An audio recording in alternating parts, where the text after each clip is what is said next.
Thomas the tank engine was ill. Workmen had tried to make him better, but it was no use. "Edward must take you to the works," said Sir Topham Hatt. Thomas felt very miserable. Then Sir Topham Hatt spoke to Duck. "I want you to help Percy and Toby while Thomas is away." Duck was delighted. He already knew Percy and soon made friends with Toby and Bertie. Terence the tractor gave him a big welcome, too. "Take care of Thomas's coaches," he advised. "He's sure to miss them while he's away." Duck was very gentle with the coaches. Annie and Clarabelle were impressed. "Such nice manners," they told each other. "It really is a pleasure to go out with him."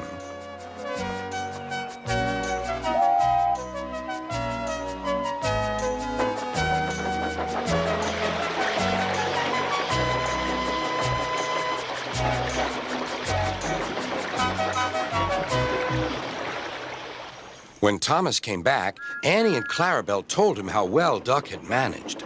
Thomas was so pleased to be home that he soon forgot to be jealous.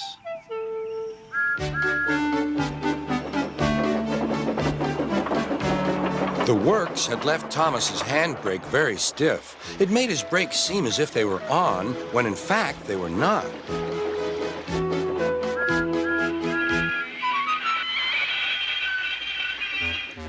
As a result, he and his coaches often overran the platform.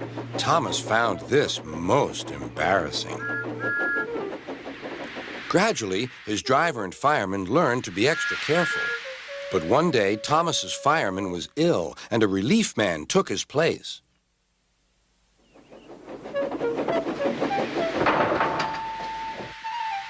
The fireman had fastened the coupling and joined the driver and station master on the platform to wait for Henry's passengers. The fireman had forgotten all about Thomas's handbrake. Thomas simmered happily. Not long now, he thought, as he saw Henry slowly approaching. But Thomas's brakes were not on. And suddenly, he felt his wheels begin to move. He tried to stop, but he couldn't, without his driver and fireman. He tried to whistle a warning, but he couldn't do that either. The conductor, driver, fireman, and passengers were all stranded on the platform. "Stop, stop!" shrieked Annie and Clarabelle, but Thomas, with plenty of steam, kept on going. The alarm went down the line. "Stop the Runaway!" There, ready for action, was Harold the helicopter. The inspector had made a plan, and together they took off into the sky.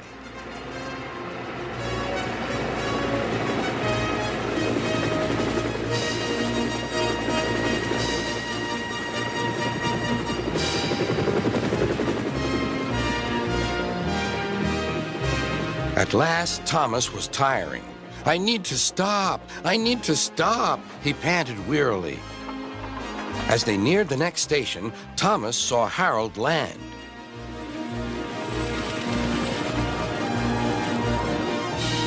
They entered the platform slowly enough for the inspector to act. Judging his moment, the inspector scrambled into the cab and screwed the brakes on.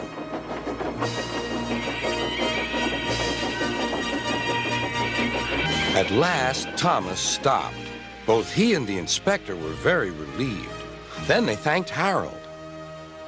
"Think nothing of it. Glad to be of service, any time." "Thomas," remarked the inspector, "we must never let this happen again." Wearily, Thomas agreed with him.